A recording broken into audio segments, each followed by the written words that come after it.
Bu Guru, Assalamualaikum warahmatullahi wabarakatuh. Jumpa kembali lagi dengan saya di channel ini. Bapak Ibu Guru yang sudah sertifikasi maupun yang belum sertifikasi, siap-siap untuk mengecek rekeningnya di akhir bulan April ini karena Pak Presiden maupun Menteri Keuangan itu resmi menekan peraturan pemerintah nomor 9 tahun 2026 dan kabar terbaiknya adalah selain Bapak Ibu Guru mendapatkan TPG bulanan, ada satu lagi TPG THR dan gaji ke-13 tahun ini yang cair 100% alias full 1 bulan tunjangan tanpa pemotongan lagi ya. Jadi simak estimasi tanggal pencairannya dan cara memastikan dana tambahan ini masuk ke rekening Bapak Ibu Guru hingga akhir bulan nanti ya. Nah, kategori guru apa saja yang bisa mendapatkan TPG THR 100% ini dan juga apakah pensiunan juga mendapatkan. Nah, di dalam video ini saya akan menjelaskan secara detail ya. Jadi Bapak Ibu Guru, kalau kita lihat di sini itu adalah peraturan pemerintah Republik Indonesia nomor 9 tahun 2026 tentang pemberian tunjangan hari raya dan gaji ke-13 ya kepada aparatur negara, pensiunan, penerima pensiun dan penerima tunjangan tahun 2026. Jadi ini aturan adalah aturan resmi di tahun 2026 yang ditandatangani oleh Pak Presiden. Jadi Pak Menteri Keuangan juga sudah mewanti-wanti akan adanya pencairan satu tunjangan lagi ya yang akan dicairkan kepada Bapak Ibu Guru terutama untuk yang teman-teman ASN. Nah, di sini saya sudah meng-highlight Bapak Ibu Guru karena cukup banyak. Jadi saya ambil inti pokoknya saja dari apa yang sudah saya baca di sini. Yang pertama dulu ini ada di pasal 2 Bapak Ibu Guru bahwa pemerintah itu memberikan tunjangan hari raya dan gaji ke-13 tahun 2026. Jadi jelas ya Bapak Ibu Guru bahwa di tahun 2026 ini ada tunjangan hari raya THR. Ini berbeda ya Bapak Ibu Guru ya dengan THR reguler yang Bapak Ibu Guru terima waktu hari raya kemarin. Ini berbeda. Dan gaji ke-13 di tahun 2026 yang akan diberikan kepada aparatur negara, pensiunan, penerima pensiun dan penerima tunjangan. Ini sebagai wujud penghargaan atas pengabdian kepada bangsa dan negara dengan memperhatikan kemampuan keuangan negara.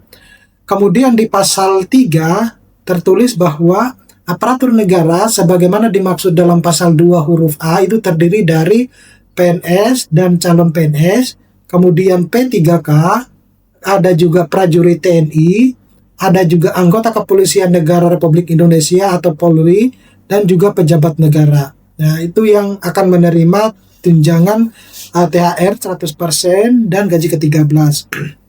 Nah, selanjutnya di sini juga ada informasi yang lain yang apa saja yang Bapak Ibu Guru ataupun ASN yang lain akan terima kalau ini sudah akan dicairkan. Jadi selain yang aktif, ternyata di pasal 4 ini pensiunan sebagaimana yang dimaksud dalam pasal 2 itu huruf B terdiri atas pensiunan PNS, kemudian pensiunan prajurit TNI, kemudian pensiunan anggota kepolisian negara Republik Indonesia dan pensiunan pejabat negara.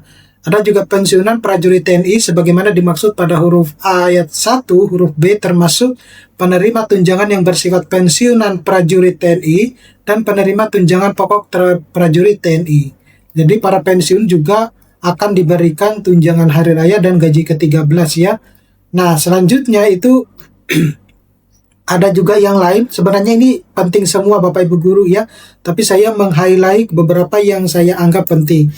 Nah, ini pasal 9 pada halaman 11 itu ada juga tertulis bahwa tunjangan hari raya dan gaji ke-13 yang anggarannya bersumber dari anggaran pendapatan dan belanja negara bagi PNS, P3K, prajurit TNI, anggota kepolisian negara Republik Indonesia, pejabat negara, pimpinan lembaga penyiaran publik dan pegawai aparatur sipil negara yang bertugas pada lembaga penyiaran publik terdiri dari ada gaji pokoknya, kemudian tunjangan keluarga, tunjangan pangan, tunjangan jabatan dan tunjangan umum dan juga tunjangan kinerja. Tapi ini disesuaikan dengan pangkat jabatan, peringkat jabatan atau kelas jabatan. Tuh.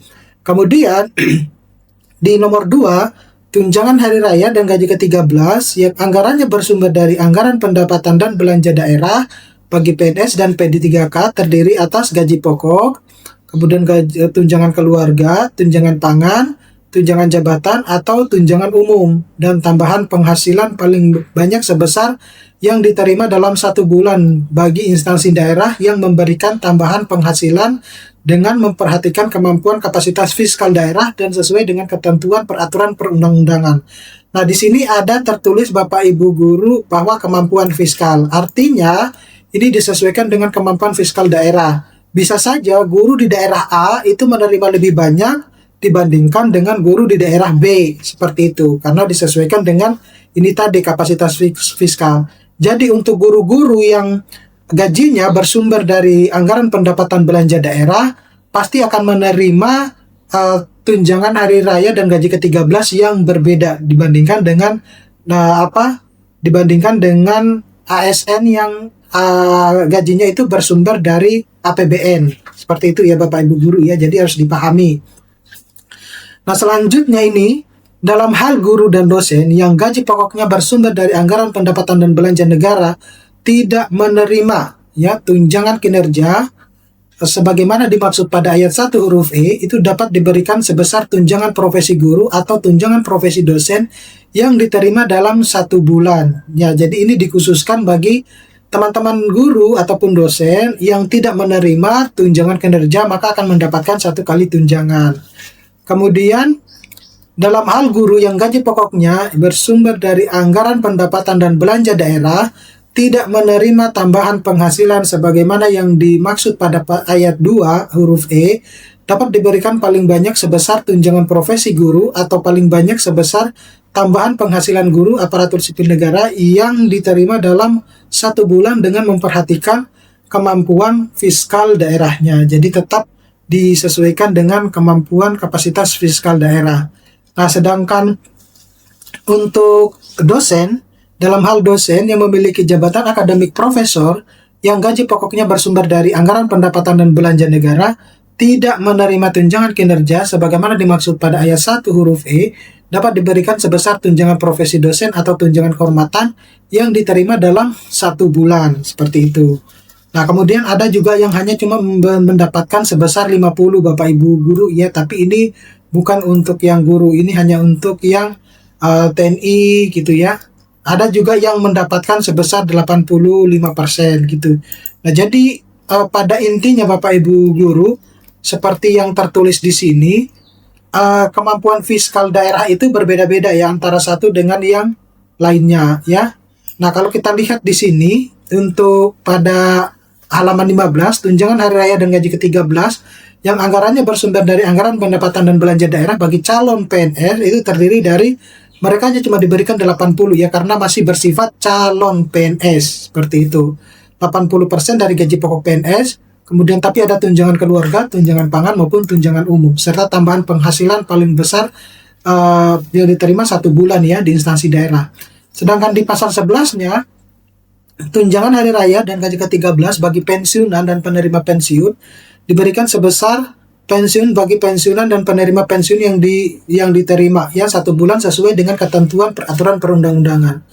Sama tunjangan hari raya dan gaji ke-13 bagi penerima tunjangan diberikan sebesar tunjangan bagi penerima tunjangan yang diterima 1 bulan sesuai dengan ketentuan peraturan perundang-undangan gitu. Jadi Bapak Ibu guru silakan nanti dicek ada satu kabar gembira buat Bapak Ibu guru, di mana nanti Bapak Presiden itu akan mencairkan 1 kali lagi tunjangan, yaitu tunjangan hari raya dan gaji ke-13. Tentunya ini berbeda dengan yang tunjangan hari raya reguler. Oke, saya kira cukup sekian Bapak Ibu guru. Nanti kita akan ketemu pada video-video selanjutnya. Saya Iris, Assalamualaikum warahmatullahi wabarakatuh.